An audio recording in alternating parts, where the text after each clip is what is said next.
In the last couple of years, football has played a bigger role in my life than I ever imagined it would. Through my son, of course.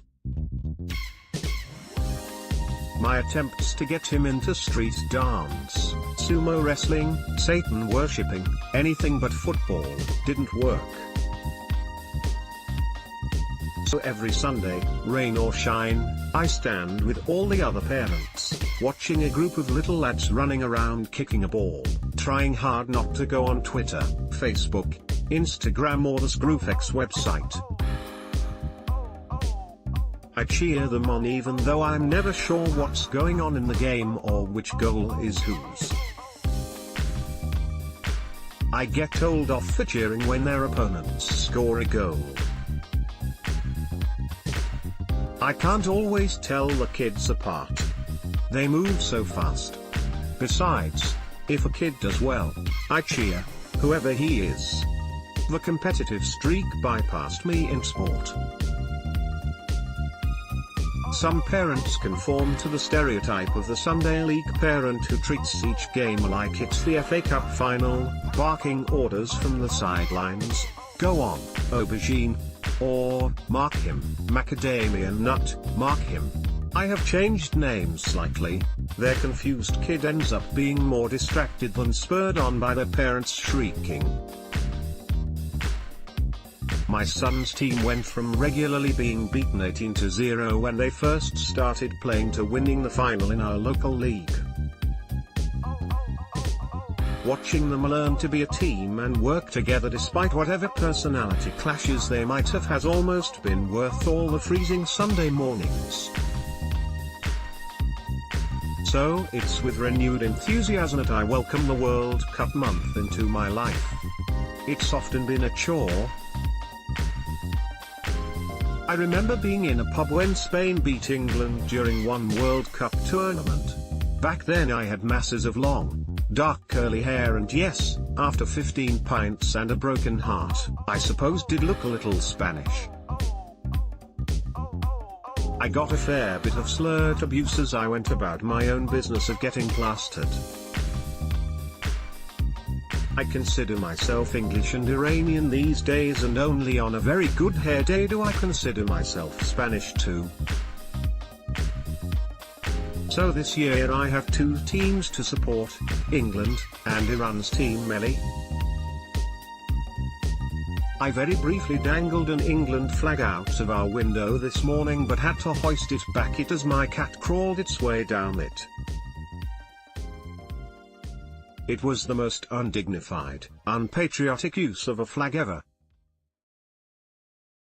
He wailed for a bit before managing to untangle his claws from the cheap fabric and fall to the ground. He sauntered off then, as cats do, as though the whole ungainly debacle went exactly according to plan. My cat, I think, is French. England team arrive in Russia for World Cup in the unlikely event that my two teams play against each other, then I will, I think, want Iran to win. Before I'm thrown off Dover's white cliffs, I'd like to explain why. Iran needs it more. Iranian people need it more. In England we have everything. We have free speech, permission to wear whatever we want and Aldi. Our LGBT+ community is not persecuted by our laws, and for all the whirring and stirring of hate on the internet towards Muslims, we live in one of the most tolerant cultures there is. I would love ordinary Iranians under that vicious, oppressive regime to have a sprinkling of joy. They are not allowed to drown their sorrows when they lose. Just imagine that. Though to be fair, if you know Iranians, you'll know that booze isn't needed to muster up exuberance. My two cultures couldn't be more different. Between you and me, English culture is sometimes regarded by some Iranians as a bit cold. Putting on my tin hat as I write this, Cultures are complex, nuanced things, and in no way should my musings on them in a short column be regarded as the sum total of my thoughts or an accurate reflection on an entire nation and its history. True, there isn't the culture of "Hi, I've just met you, come into my house and have dinner with my family. In fact, stay the night. Have our bedroom. My wife and I will sleep in the car," like there is in Iran. Gorgeously warm though this attitude is, there is a price to pay sometimes when people take you to their bosom so immediately. "So how much was your house? Haven't you got fat? Why don't you marry my son? He is a good boy." Several times I've agreed to marry someone's son out of sheer awkwardness, only to find that their son was already married and they were just being polite. Somali Muslims take part in Eid al-Fitr prayer, which marks the end of the holy month of Ramadan, at the football pitch of the Jaimakadaha Stadium in Mogadishu.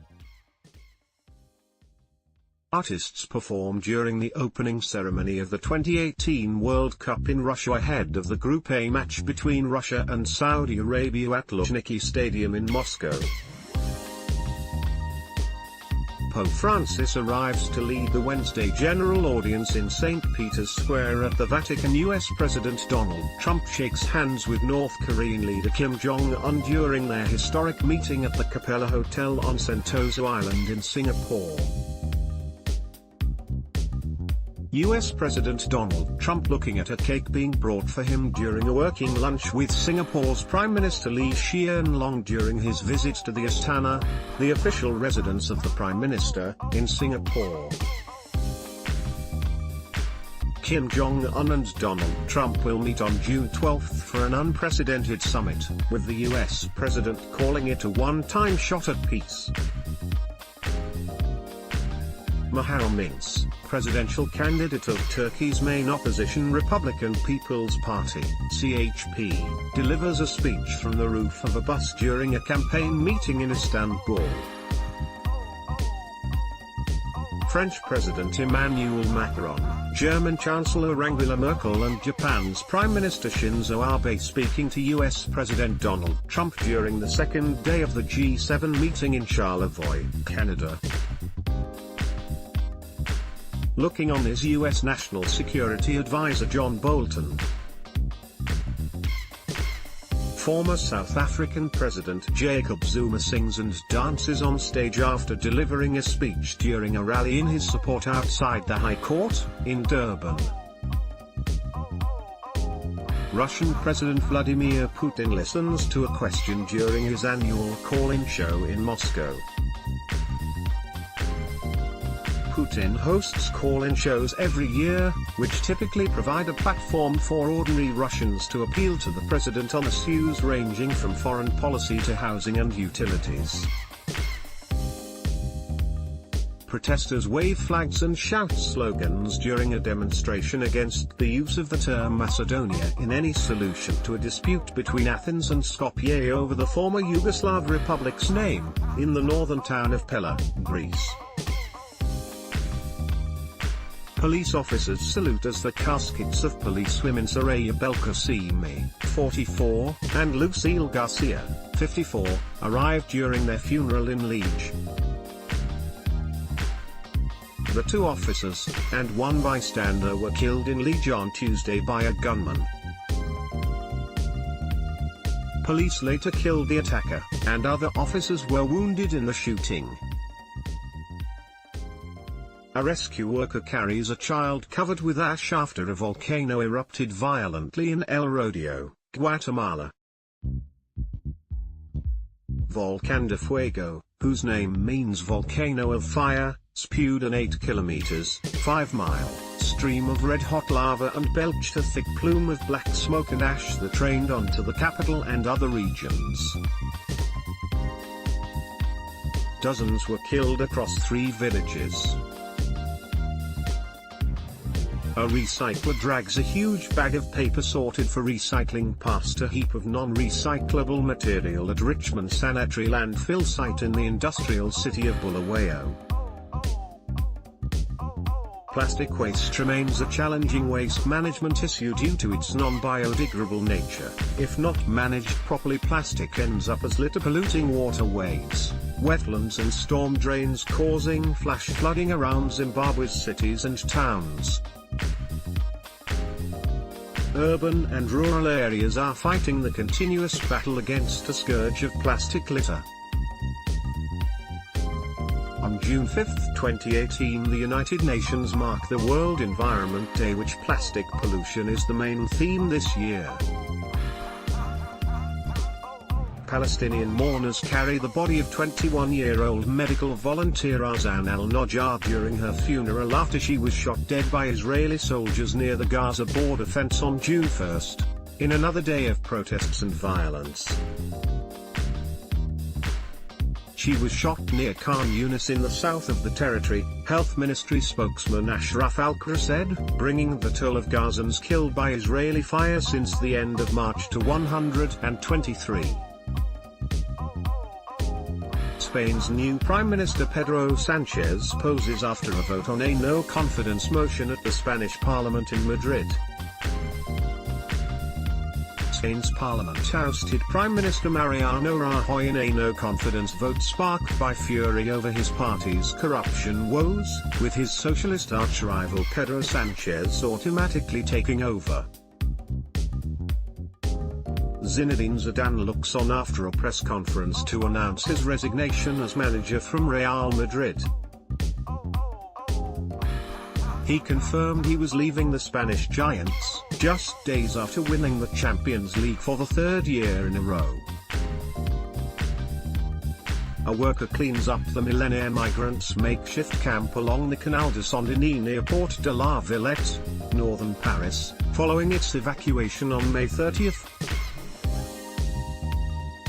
More than 1,000 migrants and refugees were evacuated early in the morning from the camp that had been set up for several weeks along the canal. Police and ambulances are seen at the site where a gunman shot dead 3 people, 2 of them policemen, before being killed by elite officers, in the eastern Belgian city of Liege. French President Emmanuel Macron meets with Mamadou Gassama, 22, from Mali, at the presidential Élysée Palace in Paris. Gassama, living illegally in France, is being honored by Macron for scaling an apartment building over the weekend to save a 4-year-old child dangling from a 5th-floor balcony. Migrants wait to disembark from the ship Aquarius in the Sicilian harbour of Catania, Italy. Island awaits the official result of a referendum that could end the country's ban on abortion. Co-director of Together for Yes Alva Smith speaks to the media after exit polls suggested victory for the Yes campaign. Film producer Harvey Weinstein arrives at the 1st precinct in Manhattan, where he turned himself into New York police for sexual misconduct charges. Russian President Vladimir Putin, meets with his French counterpart Emmanuel Macron at the Constantine Palace in Strelna, outside St. Petersburg, on May 24, 2018. People protest out at the Tamil Nadu house after at least 10 people were killed when police fired on protesters seeking closure of plant on environmental grounds in town of Thoothukudi in southern state of Tamil Nadu, in New Delhi. People demonstrate in Paris during a nationwide day protest by French public sector employees and public servants against the overhauls proposed by French President Emmanuel Macron, calling them an attack by the centrist leader against civil services as well as their economic security.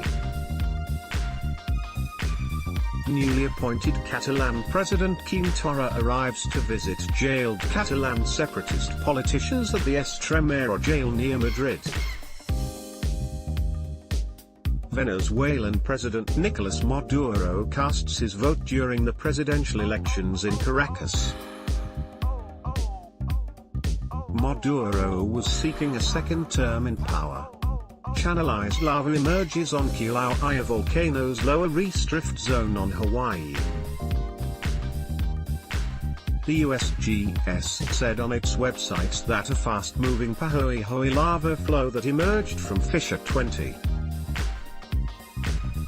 continues to flow southeast, with the quickest of three lobes progressing at 230 yards, 210 meters per hour.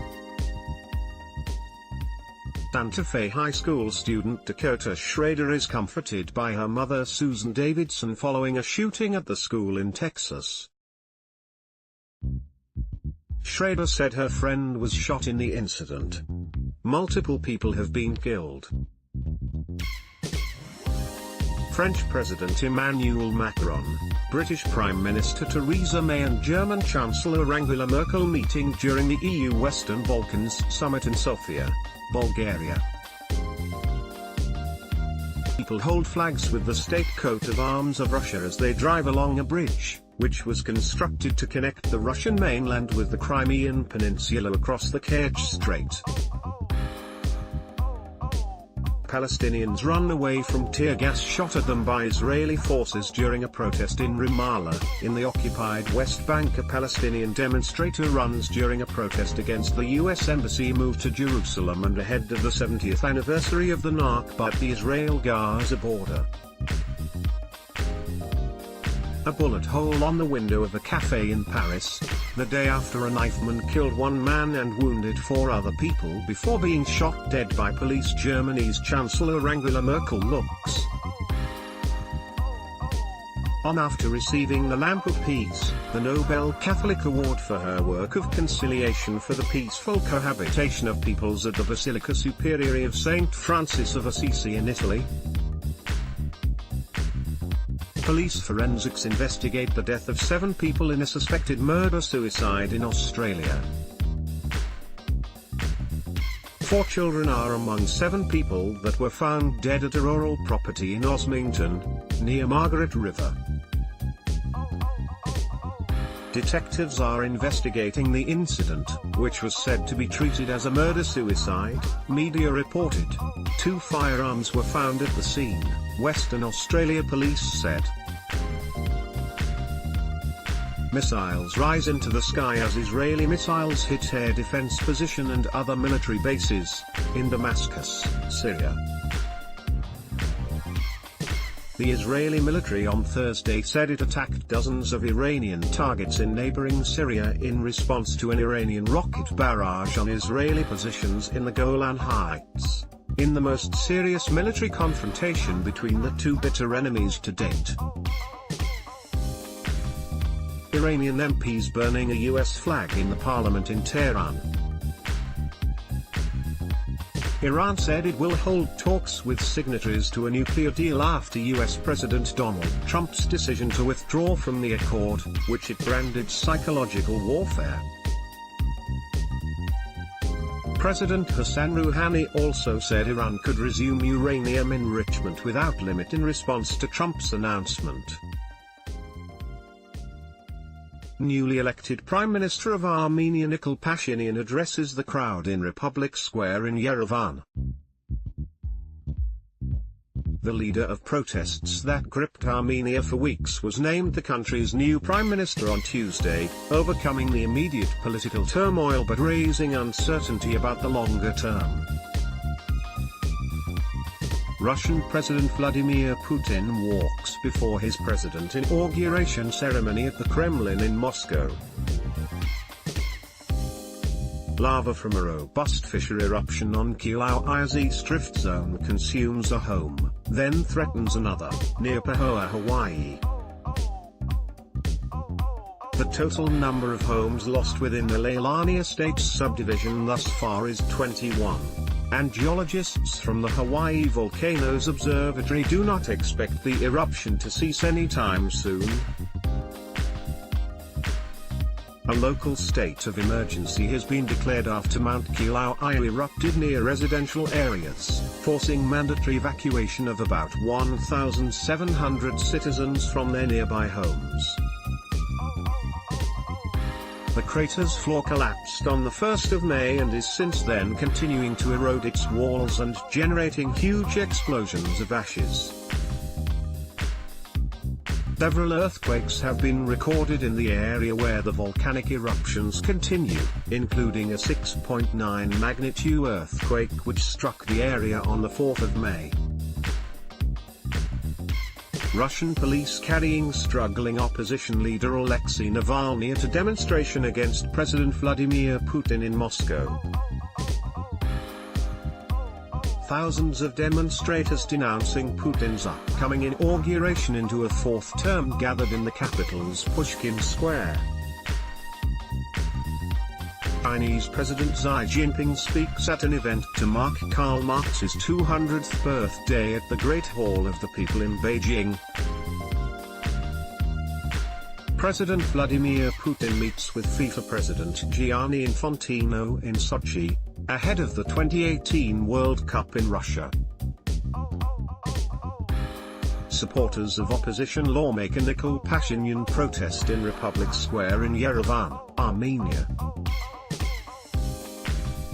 Pashinyan has urged his supporters to block roads, railway stations and airports after the governing Republican Party voted against his election as Prime Minister.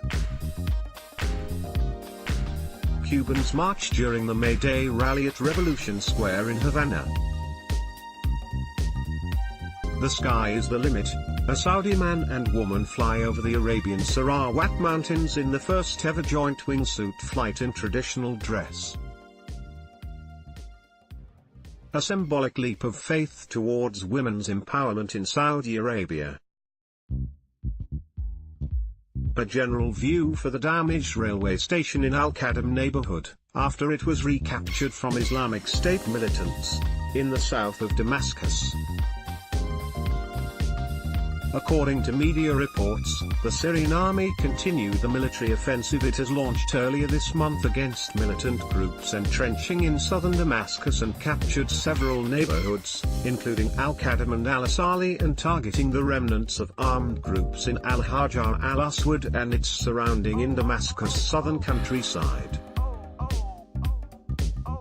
Comedian Michelle Wolf attends the celebration after the White House Correspondents' Dinner.